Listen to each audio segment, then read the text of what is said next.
Before we go ahead and get started with this video, I would like to first of all thank God for giving me the opportunity to make this video. Last video did amazing. You guys have been really great at this, and I really appreciate each and every one of you guys. I definitely gotta go back to uploading some of my regular content, like vlogs and stuff. But of course, some of you decided to take it personally and make fun of me. Some of you have been gallivanting towards the comment section and making fun of me and my immaculate outfits. I don't understand why you would do such a thing. Let's go ahead and start addressing these buffoonery. Is that a real word? Give me a second. Buffoonery. Behavior that is ridiculous but amusing. Bro, I just unlocked a new word. As you can see, I am so smart, bro. Let's go ahead and address some of the comments you guys made about me. Each and every one of the people I will be showing here today will be getting banned. First off, we have David. Automatic ban. He called me a brown cow. Really? Really? Okay, that's not even creative. And then this one. Tristan said I ate the cow smile fruit. Why I gotta be a smile fruit? Just cause that, you're getting banned, okay? And then of course, I don't even know how to pronounce your name, so I'm not even gonna try. He felt so bold, he wanted to make fun of me 3 times in a row. No, you're definitely getting banned for sure. Cow banana? That's not even a creative insult. Why would you come up with that? Why? Look, they just kept going. This is not creative, guys. Really? So then I decided to devise a plan. One so foolproof, you would not be able to make fun of me anymore. I'm so smarticles. You guys don't even understand, bro. I have gallivanted, to a whole new, you see, you don't even know how to spell gallivant, bro. I am now so indubitably, I have come up with a new drip. One that you will never be able to make fun of. That's right. You mess with the wrong content creator. I don't lose. Okay. Perhaps you don't understand the real difference between you and I. I'm better. I'm smarter. I'm faster. I am absolute. Look at my drip, bro. Look at. Yo! You can never make fun of this outfit. Alright, so the first person on our list today is going to be Emily.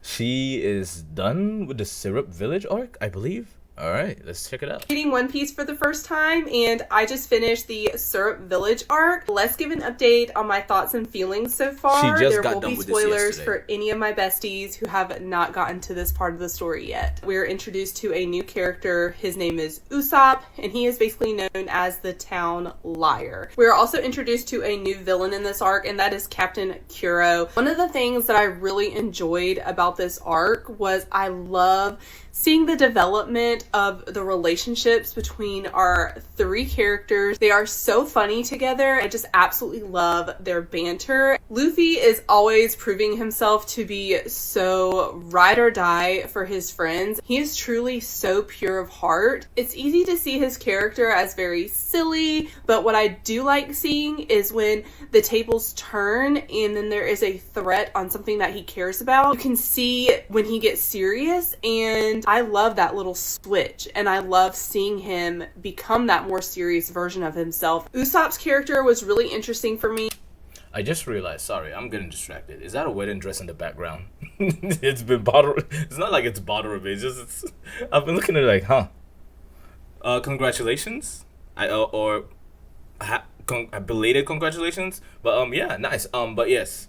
Back to Usopp. At first, I didn't quite care for him, but as we got more into his backstory, my heart really went out to this guy. Deep down, he's doing all this stuff because he cares about his village and these people that are in there. Captain Kuro literally pissed me off so bad. I could not stand that man. I actually quite enjoyed the battle between Captain Kuro and Luffy. I loved the contrast between Usopp's character and Captain Kuro's. You have Captain Kuro on one side, who was done being a pirate. He didn't give 2 craps about his crewmates, and he will essentially do anything to get what he wants, regardless of how it's going to affect others. Then you have Usopp. Usopp will do anything to protect the people people that he cares about. When he found out about Captain Kuro's plan to unalive everybody in the village, he went around trying to warn everybody, and of course everybody thought he was telling a lie. They didn't believe him. After all was said and done, he made the decision to let everybody believe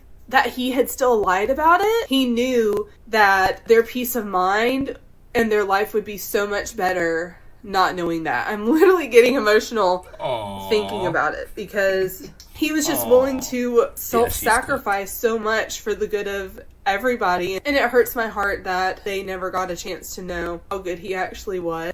I'm so happy though that Usopp is on this journey now with Luffy. The fact that we find out that Usopp's dad is on the crew for Captain Shanks, my heart just... Captain, my captain. Oh, I love Shanks so much. I'm a Shanks fanboy. I love Shanks so much. Hope so bad that they are reunited at some point during this series. I am enjoying this series so much. I've only just picked it up a couple days ago. I hope that you continue to stay along for my journey, and I will update you again once I finish the next. Okay, alright. Let's see. This was uploaded. Yeah, this was like 18 hours ago. Okay, so this is the most recent one. Now, this girl is new. This is Trashley? Is that how you say your name? Trashley? This girl is Trashley. She was recommended to me by Viviana and Emily and Morgan and Sarah. They all recommended her. So let's go ahead and check her out. Finished Orange Town, the second arc in One Piece. It's chapters 8 through 21, and I have some thoughts. Let's get into it. I started a One Piece notebook for all of my thoughts and notes as I go along. I've heard that there's a lot of foreshadowing. You have a One Piece notebook? I need to get one of those. What? In the first volumes that will come up again later on in the series, so I'm excited to see how everything plays out. So initially, in comparing arc 1 to arc 2, I'm starting to see the themes really cement themselves. I think you mean volume 1 to volume 2? There's no way you're in arc 2, right? There's no way, right? And start to grow as the characters continue on in their journey. The first prevalent theme is that everyone has their own treasure. Luffy is such an endearing character. He's incredibly altruistic despite being a pirate, so I think that just shows that not everything is as it seems, and the more we learn about him, the more he's a really good kid. One of my absolute favorite moments in this storyline was how Luffy left Buggy's treasure for the mayor in that town to rebuild. I thought that was so sweet. And speaking of Buggy, he's by far my favorite villain so far, and I hope that he comes back later on because he is so entertaining. All the different chop harpoon, and oh my god, I was just cracking up. And one of my favorite quotes that I've highlighted so far was from Shanks saying, "Being a pirate is all about going your own way." And I really like that. I have a feeling we're going to see that sentiment again and again as the story progresses. Also, guys, Zoro is only getting hotter. Honestly, I'm... Oh my gosh, bro.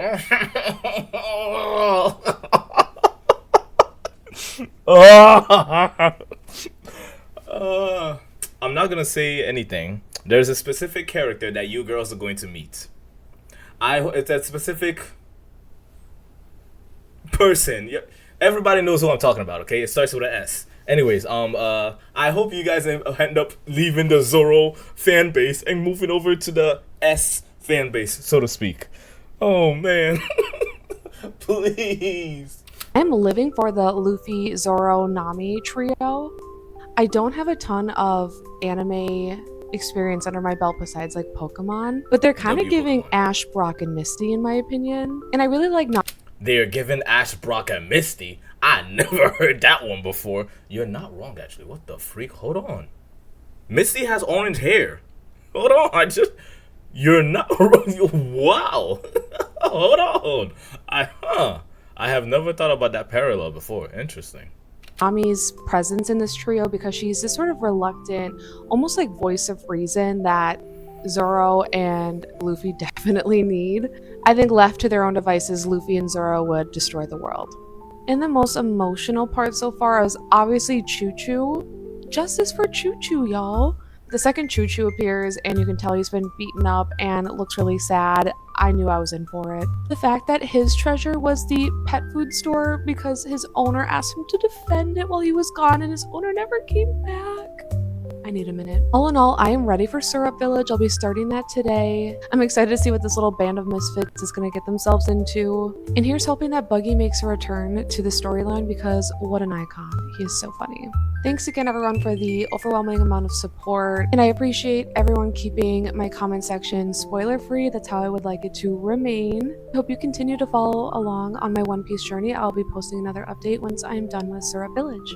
Guys, Of course, no problem. We got your back. Hey, you guys. Next up is Sarah. Sarah is really cool, guys. Why do I always say like that? Sarah. I don't know. It's a habit. Sarah. Anyways, guys, Sarah is really cool, and she is amazing. She is a beautiful bundle of energy. You guys are going to like this one. I'm here with a very long overdue One Piece update for you. So I'm going to talk about the first two arcs, Romance Dawn and Orange Town. So up to chapter 22, there will be spoilers. And if you don't know, my name is Sarah. This is my very first ever manga, and I'm reading it at bedtime with my son, who actually just turned 6 yesterday. I was captivated. Happy belated birthday, Sarah's son. I don't know his name. I'm gonna call him Straw Hat Jr. Happy birthday, Straw Hat Jr. He's one of the Straw Hat Pirates, I'm pretty sure. But yes, happy belated birthday, Straw Hat Jr. By this from the very beginning. We meet Luffy. He's a little kid. He wants to be king of the pirates. His role model is Captain Shanks, who will pretty much do anything for his friends. And I think that is a big major point for Luffy's character development. He's just so extremely loyal. And that's because of his role model, Captain Shanks. Buggy eats this weird fruit, the devil's fruit, turns him into rubber. And when you're rubber, you can't swim. So for most people, that would kind of ruin your hopes and dreams of being a pirate, right? Okay, not for Luffy. Luffy is determined. He's not going to let that stop him. So then we see the importance of the straw hat. The straw hat came from Captain Shanks. He gave it to Luffy and said, hey, keep this safe for me, and next time you see me, you can give it back to me when you're king of the pirates. Pistol punching a sea monster. Luffy's on a boat. He goes through this whirlpool, and bam. He is next to a pirate ship with Lady Alvida. Lady Alvida.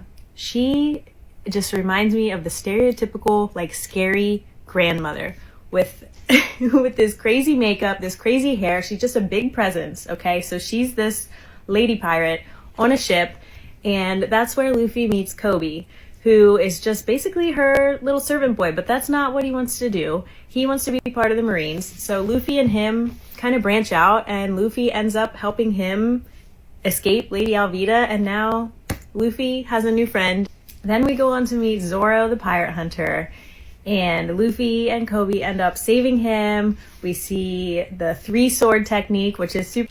This is such an elaborate and immaculate. I'm using big words, bro. Guys, I am so smarticles. I am using big words. Anyways, this is such an elaborate way of describing it. I feel like I am reading the book with her. Sarah, this is amazing. I feel like I'm reading the book. You're going in chronological order, telling me every important detail. Wow. Super cool. I'm very excited to get more of Zoro's backstory. We haven't gotten that yet. And then Luffy and Zoro just help Kobe in his dream to be part of the Marines. So Kobe joins the Marines, and then Zoro and Luffy are together, and they hop back on their ship, and away they go. The last part of Romance Dawn is probably one of my favorite parts. We meet Nami. She is a master thief and navigator, and she is just a badass. So Nami is super cool. And now we're on to Arc 2. So she also did an Arc 2. Let's go ahead and check this out. Then we jump into Arc 2, which is Orange Town.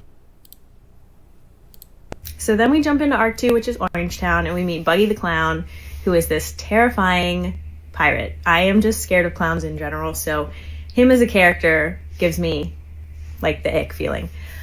Buggy was trying to save this devil's fruit and have all this treasure, and he was almost successful. But then he accidentally ate the devil's fruit, and now his body gets all chopped into pieces, and he can, like, send his legs this way, his arms this way, which is very interesting. I did not realize that devil's fruit had different effects on different people.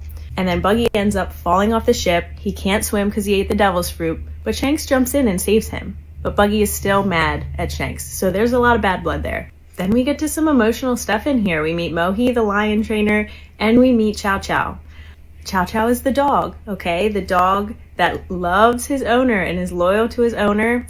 The owner dies, and he's just stuck in this spot because he feels connected to the owner and the pet store. Well, Luffy's stuck in a cage, and they had a key. The dog swallows the key, right? So then Luffy gets out of the cage, not with the key from the dog, but from another way. And this lion is attacking the town, and the dog is guarding this store with his life. Like this little dog is going up against this huge lion because it's his treasure, okay? And then Luffy sees that, and he's like, I'm gonna help him. So Luffy always jumps in to help people, and I love that about him.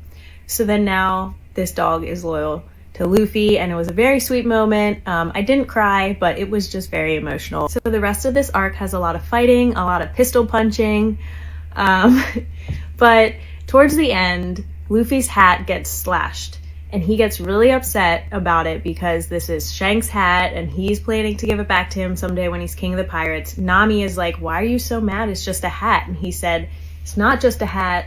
It's from, my role model. And then long story short, the best moment for me in arc 2 was when Nami gets his hat and she ends up fixing it for him. That right there really solidified their friendship for me. And arc 2 ends with Luffy and Nami and Zoro giving the treasure back to the town so they can rebuild. They gave it to the mayor, and they ended up back on their boat and back on the water to navigate to some new island and to continue looking for the Grand Line. So I'm having the best time with this thing. This is amazing. This is so well put. Dude, Sarah, you're amazing. Thank you guys for being so welcoming, and follow along if you want more. Sarah, this is beautifully so well arranged. My accent came out. That's weird. Hi, Jess. Oh my gosh, we haven't done a video with Jess in a while. Why have we not done a video with Jess in a while? Yeah, Jess hasn't been. She's been doing other books. That makes sense. Okay, I was gonna say there's no way I haven't done Jess in a while. Yeah, she's been doing other books. I'm reading the Arlong Park arc right now, and I am about to enter a flashback, and it looks like it might be Nami's flashback. Wait, hold on, hold on. This is Arlong Park. Oh, she is so far ahead. Did she do Syrup Village? Was there a Syrup Village video? Hold on. Did I make a video on this? I think we did. I don't remember. I think we did. You guys go ahead and look through the other videos or something and tell me if we ever did one of this. But the only issue I have, it's not an issue, right? It's a good thing she's ahead. Problem is, she's ahead of everybody else. So I kind of want to they are all in Syrup Village. I kind of want to handle all the Syrup Village together in one set and then move on to the next one, right? Okay. Arlong Park, huh? We'll do an exception this time. All right. I'm reading the Arlong Park arc right now, and I am about to enter a flashback, and it looks like it might be Nami's flashback. It's a 4-minute video. Oh my gosh. Okay. For the other BookToker girlies, okay? Please skip this part. Because I peeked ahead. So I'm going to record myself reading. I might record myself through the end of this arc, and I'll take little breaks to stop and reflect. Oh, we're watching her read. Okay. She's doing this in speed ramp, right? I gotta do mine in speed ramp too.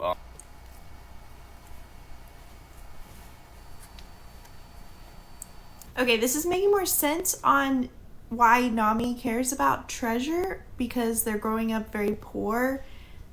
But we're about to start the next chapter called Belmare, so maybe we're getting more backstory on her.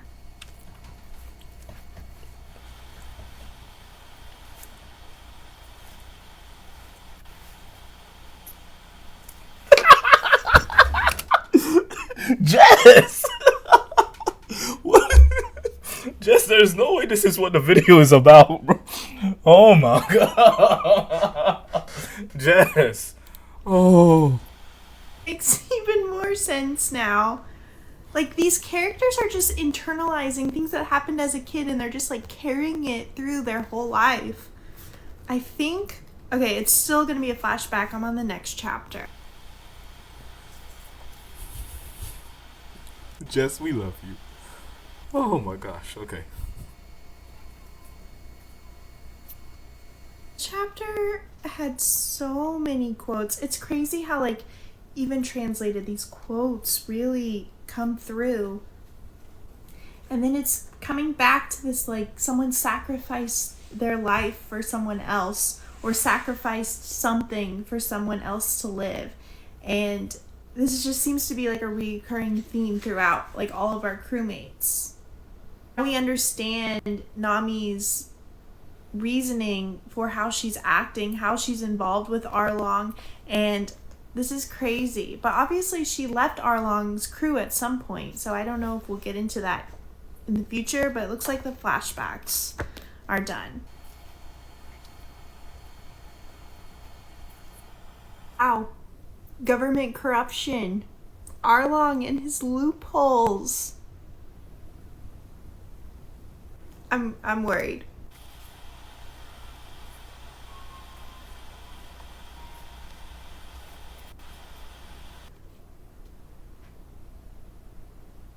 What happened? Tell me what? Jess, don't leave me hanging. Heck. Tell me. Jess, Jess, stop. Guys. Tell me what. This is like anyone could relate to this. I knew there was more to Nami. Like, it's obvious she had this tough guy act, and there obviously was a backstory there. It all makes so much more sense. I'm sure anyone can relate where you've worked so hard for something that will help other people and it just comes crashing down. Like, and you have to ask for help. I want to know what happens, but I just need a moment before I can, like, pick up the next one. Hopefully this is the peak of sadness, because... The peak of sadness? I get why people say that this is the turning point. People decide if they're in or out at Arlong Park. And I don't know how anyone can be out after that. I know I said I was going to record through the end of the arc, but I can't right now. I'm going to take a break. Jess just gave me the worst cliffhanger. Oh my god, Jess, we're gonna fight. Jess, we're gonna fight. This is Becky. Me and Becky have a bit of a rivalry. My job is to expose Becky for the type of person she is. Quick question for my One Piece besties. How deep do you guys want me to go in my recap of... What you mean by that? What do you mean, how deep? What do you mean by that, Becky? The Romance Dawn arc, because I can just do, like, what happened, what I thought. I like your nails. You're still my rival, but I like your nails. My reactions, or I can also add, like, a lot of different themes that I notice and a lot of analysis. I was an English major in university, so let me know. Okay, you don't have to show off. Oh no, she's an English major. Thank you for being an English major. And yes, we would like something more in depth. Give it as, like, if it's a 6-minute video, I'll react to it, okay? It needs to be in depth, okay? I need to feel like I am reading it by listening to you, okay? I need to see the immaculate Beckiness. Is that a word? No, that's not a word. Which one you want? Are you guys okay with watching one that's a little bit longer? Because I'm like right now organizing my notes into potential videos, so let me know. I need you guys to understand, I'm very suspicious of Becky. Tell me you're incapable of critical thinking or any thinking really without the use of ChatGPT, without telling me. You'll go first. BA English, BA Spanish, MA, wait. Really? Oh, sorry, those were my degrees. GG's. You just wanted to show off your degrees. Becky! I get it. I get it, okay, dang. There's your comment. This is a comment from somebody. 1 chapter and you've written a full page and a half notes. This is brain rot. Oh. So Becky is calling out an idiot for saying she's brain rotting. Becky's not brain rotting, despite the fact that I do not like her existence. I'm kidding. Despite the fact that Becky and I are not on good terms, I don't think she's brain rotting. And yeah, Becky, yeah, beat his ass. Don't do it. Don't, guys. She will beat your ass. Don't do it. Don't mess with Becky. I posted a fairy mail video, and I was expecting just like my BookTok friends to engage with it, but you guys, my One Piece besties are like liking it. That guy, she doesn't mean you. She means specifically me. Okay, I have proof. She means specifically me. Okay. Isn't that so cute? Like they joined and they followed me to like watch my One Piece content, but they're like watching me open a book from like my friend who sent me a book and like talking about a book that's not One Piece. Oh my god, their community is so freaking sweet and cute and kind and just adorable and everything, every good adjective. Oh my god, I want to read One Piece like right now because the fandom is like so sweet. If you have...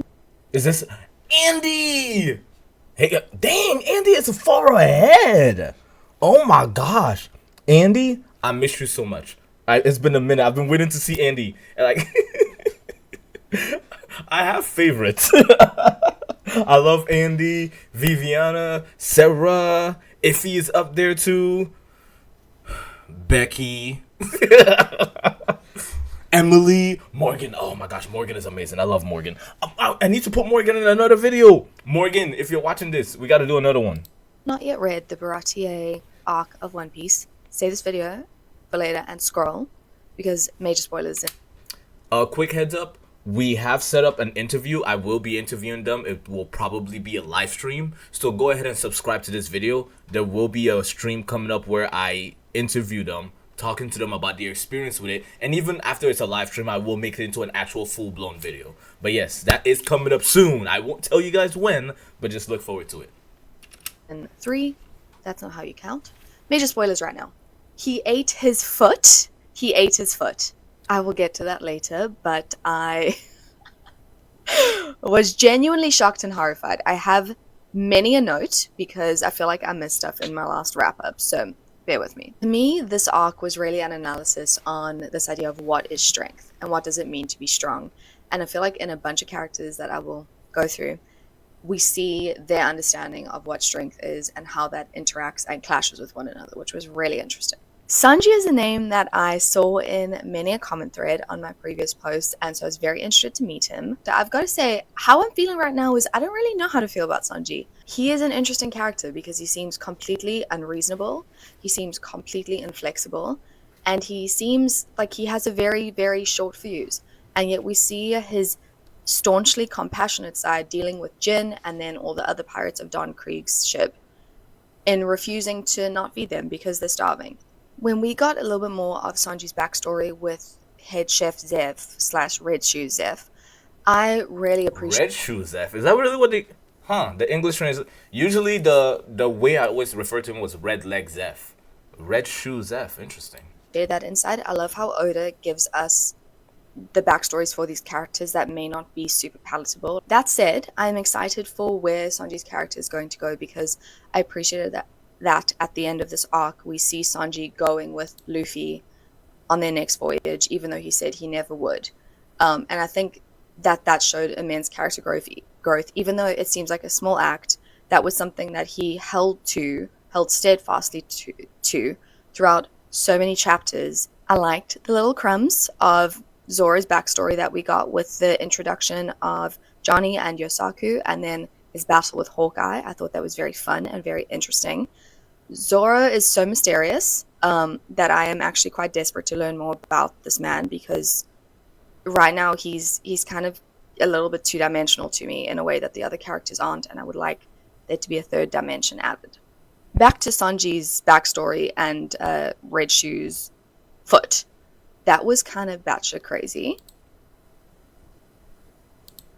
And I love that. I feel like Oda leans into this sense of bizarre that made me feel a little bit like I was looking at a surrealist painting. But back to this theme of strength, and I love that we see it play out. We have Jin, who refuses to do what he feels is wrong, even though Don Krieg told him to.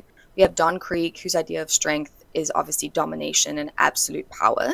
And there's a real underlying theme here where you can tell how Oda feels about that and how Don Krieg's pirate crew responds to Don Krieg condemning Jin, even though Jin has been his most loyal commander for ages. For Red Shoes, it's grit. For Sanji, it seems to be honor. And for Luffy, it really feels like strength is just refusing to bow to injustice, which is something I love and something that I think is really important. I kept waiting for Nami to come back. She didn't. She's a baddie with the mission, and I do respect that. I do hope she returns because I wanted to know more about her, and I'm curious to see how that is resolved. I also love that Luffy immediately forgave her. Part of me, it feels protective over Luffy, and I'm like, okay, like, let's be less forgiving of people who wrong us. Finally, a lot of... I'm not gonna say anything. But there's a scene coming up. I'm not gonna say anything. You told me that I should pay attention to the chapter covers, the art on the chapter covers. And thank you for saying that, because I loved that process. It feels like we are getting a whole mini adventure within this big adventure of Luffy, where Buggy and his pirate crew are the main characters. And we went on a whole adventure. Once again, I took lots of notes of Buggy seeming to follow Luffy and then faking his own death and then eloping with a hot pirate queen, ? I'm not sure what the deal is with the two of them. And then Richie becoming pirate captain and then Richie dying. Arlong Park is next up, and I cannot wait because everybody has told me that I am going to devour it. And honestly, I feel like I devoured this arc, so I'm very excited. If you have... Does she do Arlong Park? Okay, she has not done Arlong Park yet, so I promise you guys, when she does do it, I will make sure to make it a video. This is amazing. I'm looking forward to it. It is complete. Alright, so I finally got her name right. Viviana told me it's Rochelle. Aha. Gotcha. I got the name right. So here's the initial thoughts and breakdown. My current cry count during this has been 1 so far. Maybe this is just a big misconception because I've never read manga before, but I'm surprised how story-driven this is. The characters are so creative, it just makes the story feel like it's so full of life. I will say that at first it was very overwhelming to try and look at the whole page because there was just so much happening. But by the end of this little, the first 3 volumes, I don't know how these are broken down or like the right way to say like, the arcs and everything. But by the end of this, it felt very easy and natural to read and also look at the pictures. At first, I wasn't sure how much time I should be spending really looking at what was happening in the photo and like reading, but I kind of felt like a normal groove and pace by the end of this. So far in the story, I'm noticing that there seems to be a big contrast between the younger characters and the older characters, in that the younger ones seem to be more reckless in chasing treasure and what they think is treasure, and the older characters seem to be teaching the younger ones that the older ones are teaching them that treasure doesn't always have to sparkle and glitter. Captain Luffy comes off as blindly optimistic, but I really do feel like he might be one of the younger characters that sort of understands that lesson, that treasure is so much more than just a possession, which we see, like, in his hat. There is something so just satisfying about his blind optimism and seeing things kind of work out for him. I'm just starting out and everyone keeps saying, wait till you get to water in the comments, but already I'm hooked. Already I'm loving this. Some advice I've seen in the comments over and over again is to take my time and really enjoy the journey, and so I do plan to do that. If I'm not putting out One Piece content fast enough, you guys are going to have to give me grace and just come on the journey with me, because I really do just want to enjoy this and not rush through. Volumes 1 through 3. Don't rush through it. I'm excited. I will do as many videos as I need to do.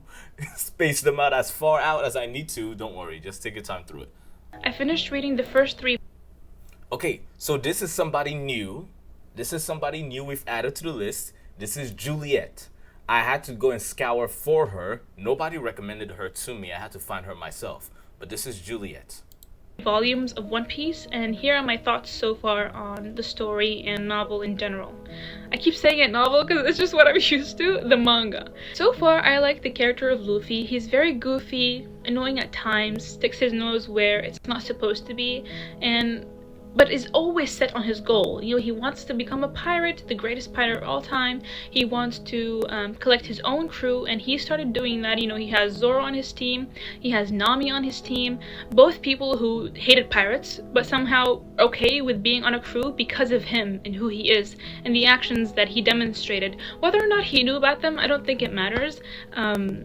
I don't think he thinks about anything at all currently other than the fact that he wants to find the One Piece, and he's just collecting things as he goes to work through that gold. His actions are just inherently like good for other people, you know, even though that is not his intention currently. He just helps people unintentionally for some reason. Like, he just saved the village from Morgan the Axe Hand. He freed them from that insane rule that he had, and they thanked him for it, even though they hated pirates. He's just an inherently good person without even realizing it, I think. I also like Nami's presence in this crew. I'm always afraid and kind of like careful when reading stories that are written by men in general, because you guys know what I'm talking about. But I'm not really seeing anything misogynistic, especially about her character so far, so I think we're safe with Oda, hopefully. I have read a lot of stories written by men and a lot of stories written by women, and I don't see misogynistic things very often. I don't. So, like, maybe people just don't like certain tropes. It's called a trope for a reason, you know? Maybe people don't like certain tropes. Very few times do I see authors or writers being misogynistic or show any form of misandry, which is the other way around, where, you know, it's towards men instead of women. Very few times do I see it. It's not a very common thing. So I don't know why. Maybe I'm just like in a little echo chamber, but I don't see it very often. I don't. I see books dedicated to the audience. You know, you'd see, for example, a book written towards young men and teenage boys. It's going to cater towards young men and teenage boys. It's going to be a lot of yelling, you know, Dragon Ball. There's going to be some lewd scenes, because it's teenage boys, young men. That's what they think about. I see things like that, but I don't think that's necessarily misogynistic. Not by the definition of misogynistic. It's not. I think certain books cater to certain people. Are there misogynistic people and people with misandrous ways? I agree. I just don't think it's as often in writing as people think it is. I don't think it is. Cho or Choo-Choo, he was so cute, and it literally made me tear up, like, seeing his backstory about his owner who was sick and left and told him, like, take care of the shop, and he wouldn't leave the shop. Oh god. I thought at some point that he was gonna go with them, but he didn't. And now we're on, there's this Miss Kaya who's gonna be brutally murdered probably to make it look like an accident. Her butler is after her fortune. Crazy stuff. And Luffy overhears this, and instead of like being discreet about it, he's like, you wanna kill her? Like, bro, chill for a second. He has no chill. Absolute no chill. And I think that's what I like about him. It makes him more interesting.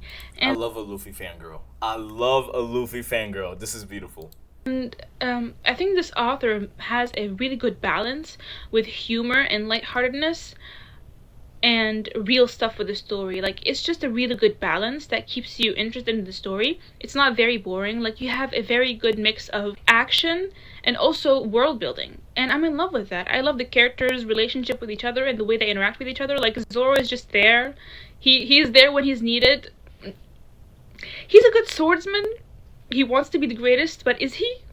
He was injured, so I'm not going to comment on that.